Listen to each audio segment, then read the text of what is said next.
I'm the Real Thrill Rambler, Dave Denyer, and this is Lyn Stanley, international jazz legend that is. We're trying.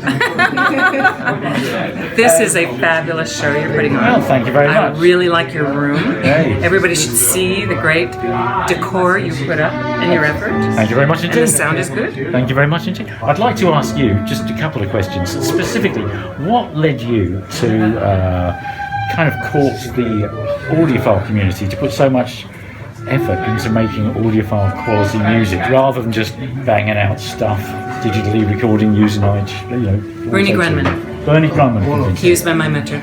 Okay. Yeah, he heard my music when I was doing my first album, and he was mixing it. I mean, mastering it.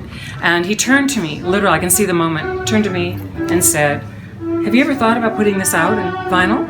And I said, "That's over." He said, "No, it's not over." I said, "Really?" I said, "Oh, will it sound good?" Because my stepfather was an audiophile. I grew up with an audiophile in my home. And so he said, "Yeah." So I said, "Okay, well, I'll tell you what, I don't know a thing about it, but if you will tell me what to order and where to go." So he told me 180, he told me everything, what to do. I knew nothing. And I just melted into Bernie. And to this day, I melt into Bernie.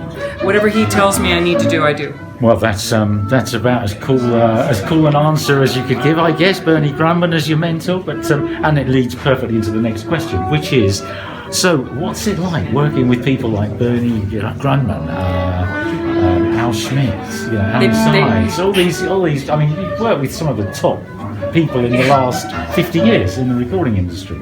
They pick up the phone when I call. Immediately, they pick up the phone when I call. That's they've got a special Lyn Stanley buzz, have they? Yeah. Yep, that's the. Or is it like part. the bat phone? You've got a special. No, I have all the private numbers. No, they actually do.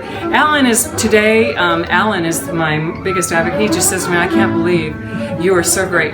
He has an appreciation of an artist who wants to do good work.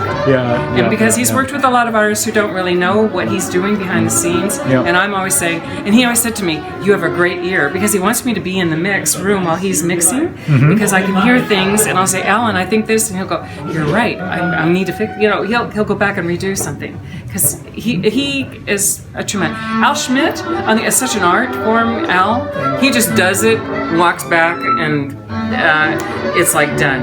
You don't really get too much say in what Al says. I did one time on my one song. I asked Al to do a little bit more. Generally, you just leave Al alone. Okay. In my experience, anyway. But Bernie's like all over. He's over. Bernie watches every single part of what I do. Right. Every part, and I'm very, very grateful for him. Nice one. Well, look, thanks very much. Thank you for letting me be here, and I appreciate the opportunity. Thank you for coming. You're adding to the show we're putting on very, very nicely. Thank you.